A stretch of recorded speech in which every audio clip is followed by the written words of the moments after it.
Go. Bismillahirrahmanirrahim. Assalamualaikum warahmatullahi wabarakatuh. Waalaikumsalam warahmatullahi wabarakatuh. Terima kasih Ki Mageti pada kesempatan malam hari ini. Saya ingin menanyakan sebuah pertanyaan yang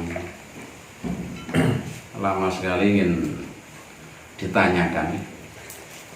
Saya pernah membaca firman Allah yang kurang lebihnya ayatnya berbunyi A'udzubillahi minasyaitonirrajim. Inna sholata tanha 'anil fahsya'i wal munkar. Sesungguhnya sholat itu bisa mencegah dari perbuatan keji dan mungkar. Pada kenyataannya kita pribadi atau mungkin para netizen merasakan bahwa untuk mempraktekkan ayat tadi tidak semudah membalik tangan. Yang saya rasakan mungkin perlu bertahap atau bagaimana itu mohon dijelaskan oleh Ki Mageti. Waktu dan kesempatan saya persilahkan. Assalamualaikum warahmatullahi wabarakatuh. Waalaikumsalam warahmatullahi wabarakatuh. Saya sebagai tim dari Nusantara, saya akan menjelaskan tentang sholat yang mencegah perbuatan keji dan mungkar. Jadi begini, ini kalau dimulai awal, kalau dimulaikan itu panjang sekali karena waktu kita terbatas. Saya akan memberi penjelasan titik poin saja, dan siapapun yang akan melaksanakan penjelasan dari kami tentang sholat, insya Allah sholat itu dalam keadaan apapun, saya yakin sholat itu mampu mengendalikan sifat keji dan mungkar walaupun dalam keadaan terpaksa. Kenapa kok begitu? Karena sholat itu harus ada dasar. Proses pelaksanaan sholat itu harus ada dasar. Kedua kali harus ada bukti. Ketiga kali harus ada sandaran. Jadi kalau diurutkan ada proses-proses yang harus kita lakukan saat sholat. Jadi kalau sholat itu sekedar kita mengucap di mulut, dari tenggorokan ke mulut keluar, yang tidak jelas arahnya, itu saya pastikan tidak akan mampu sholatnya mencegah sifat keji dan mungkar. Kenapa kok tidak bisa? Karena saat sholat itu nggak ada dasar. Nggak ada dasar ini maknanya sholat yang ditujukan itu arahnya kemana kan nggak tahu. Bacaanmu itu loh yang kamu yakin itu arahnya kemana? Maksudnya itu ya harus ada tujuan. Ibarat sampean itu mau ke Madiun, padahal di situ satu jalan, arah ke Madiun itu satu jalan. Kalau sekedar berjalan tapi nggak tahu arahnya, ya sama aja nggak sampai tujuan. Tuh. Untuk mencapai tujuan kita harus mengikuti perjalanan sholat yang sempurna itu. Nah, bagaimana sholat yang sempurna? Nah, itu nanti kita bongkar bersama. Sholat yang sempurna yang mencapai hasil. Sholat yang tidak mencapai hasil itu sholat yang tidak ada kesan dalam kehidupan. Jadi kita harus bisa menuju sholat yang ada hasilnya. Di sholat yang ada hasilnya itu harus ada sandarannya. Sandarannya apa? Jadi saya ambil saya jabarkan dari awal ya. Sholat seperti sholat yang khusyuk tadi. Sholat khusyuk seperti yang pernah saya ajarkan di konten-konten yang lalu, yaitu tentang sholat khusyuk sudah ada. Mohon dipahami, bagi yang belum paham mohon dibuka berulang-ulang sampai paham. Jadi dalam konten yang lalu itu sudah saya terangkan. Jadi itu mohon dicari di konten-konten Dai Nusantara yang sudah kami tayangkan. Ini saya akan menguraikan tentang sholat yang mampu mencegah sifat keji dan mungkar. Salah satunya langkah awal sholat kita. Langkah awal adalah bacaan yang ditujukan langsung pada hati. Tapi hati tersebut harus sudah diislamkan. Islamkan hati dulu, baru sholat sunnah saja, jangan sholat wajib kedua kali, atau sholat sunnah pribadi dulu sendirian. Nah, itu untuk membuktikan dulu. Jadi sholat sendiri, lepas itu setelah diislamkan hati, sholat sendiri, lepas itu ikuti bacaan.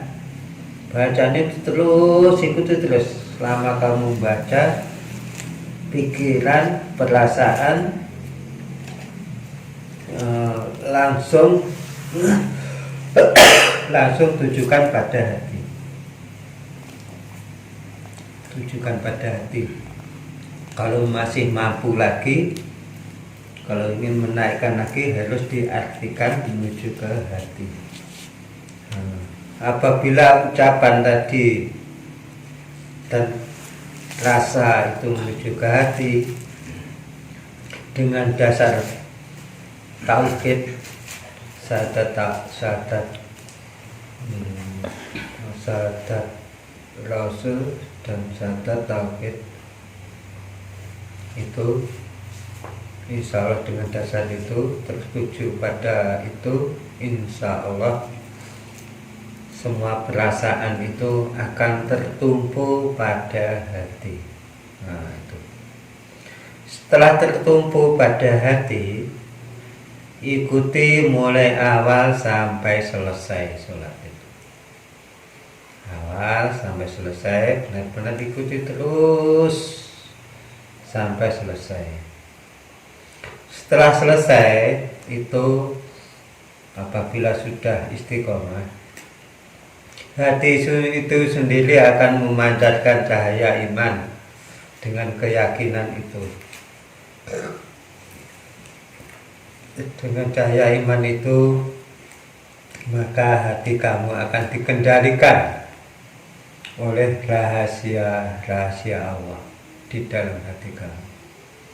Apabila Allah yang mengendalikan dirimu, sifatmu melalui hati, maka kamu tidak akan bisa berkutik, tidak akan mampu untuk menuju ke jalan yang keji dan mungkar. Tidak akan mampu. Karena apa? Itu dikendalikan oleh rahasianya Allah.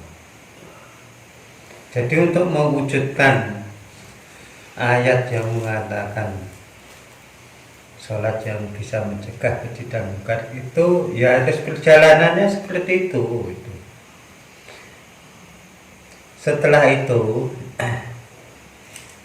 dalam mengislamkan pun itu ada syarat-syaratnya juga. Mengislamkan hati itu ada syaratnya. Enggak semua orang bisa mengislamkan hati dengan mudah. Syarat utama untuk mengislamkan hati itu sudah jelas, jangan memiliki ilmu kebatinan sejenis kejawen, raja, hisib, kodam. Itu jangan memiliki. Apabila memiliki kodam sejenis itu, maka hati kamu akan dibalut oleh kegelapan. Maka sholat itu selamanya tidak akan mampu mencegah keji dan mungkar. Itu sudah jelas. Jadi sholat yang benar-benar bersih dan murni, itulah yang mampu mencegah sifat keji dan mungkar. Jadi prosesnya harus melalui mengislamkan hati. Mengislamkan hati itu dengan syarat tidak memiliki atau tidak pernah mengamalkan thariqah yang tidak bersanad. Tidak bersanad ini maknanya thariqah yang tidak memiliki kodam. Seperti itu. Jadi yang mengisi itu harus paham, yang diisi harus paham. Seperti itu. Jadi untuk sesudah mengislamkan hati, sholat yang khusyuk. Sholat khusyuk itu adalah dari ucapan, perasaan, atau pengertiannya itu langsung menuju ke hati. Maka kalau sudah menuju ke hati, saya pastikan hati itu akan dikendalikan oleh rahasia Allah. Apabila hati itu dikendalikan oleh rahasia Allah, saya yakin jiwa yang kotor akan berubah menjadi jiwa yang mulia. Ya seperti itu. Jadi untuk mencapai tingkat itu, saya yakin jiwa-jiwa kita akan dikuasai oleh cahaya iman, dan cahaya iman itu akan membawa keberkahan hidupmu di dunia sampai akhirat. Insya Allah seperti itu. Jadi keterangan kami mudah-mudahan bermanfaat untuk seluruh umat Islam, seluruh para pemirsa konten-konten Dai Nusantara. Mudah-mudahan mudah dipahami, mudah diamalkan, dan apabila para pemirsa yang ingin gabung di tim Dai Nusantara, mohon hubungi di channel kami, dan kami akan terbuka bagi siapapun yang ingin mendidik hatinya menuju insan kamil, insan yang murni dengan tauhid keislaman melalui sholat yang sebenarnya sholat. Itulah saking kami, dari kami, mudah-mudahan bermanfaat untuk semuanya dan menuju Islam yang penuh rahmatan lil alamin. Terima kasih. Mohon dukungannya semua pemirsa untuk selalu menombol subscribe, like, share sebagai tanda dukungannya untuk mengembangkan ide-ide gagasan tim Dai Nusantara. Sekian dari kami. Assalamualaikum warahmatullahi wabarakatuh. Jaya Dai Nusantara. Jaya. Ya, sekian.